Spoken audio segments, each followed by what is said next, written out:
I am very critical of these regional trade agreements, and I think every trade economist is on that side, that the trade approach ought to be multilateral, including the whole world. That was the reason for the WTO being founded. Yes, there are some problems, but the reason there are problems is the United States won't get rid of its cotton subsidies.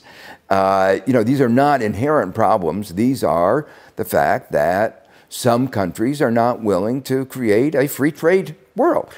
So to say that there's a problem, that we have to go to these regional blocks is to say that we don't believe in free trade.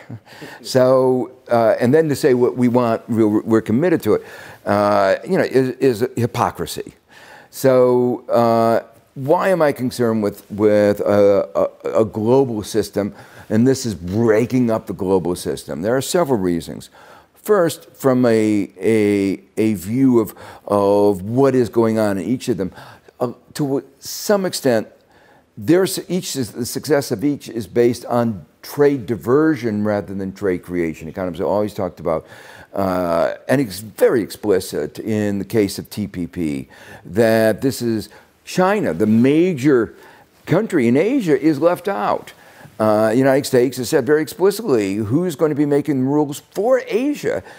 We want to be making the rules, not China. Now, that's obviously not going to prevail in the long run. The largest country in Asia is going to dominate in the rulemaking for Asia. So I think we're in a fantasy world to think that we can dictate the rules for Asia. But the way it's structured is exclusionary.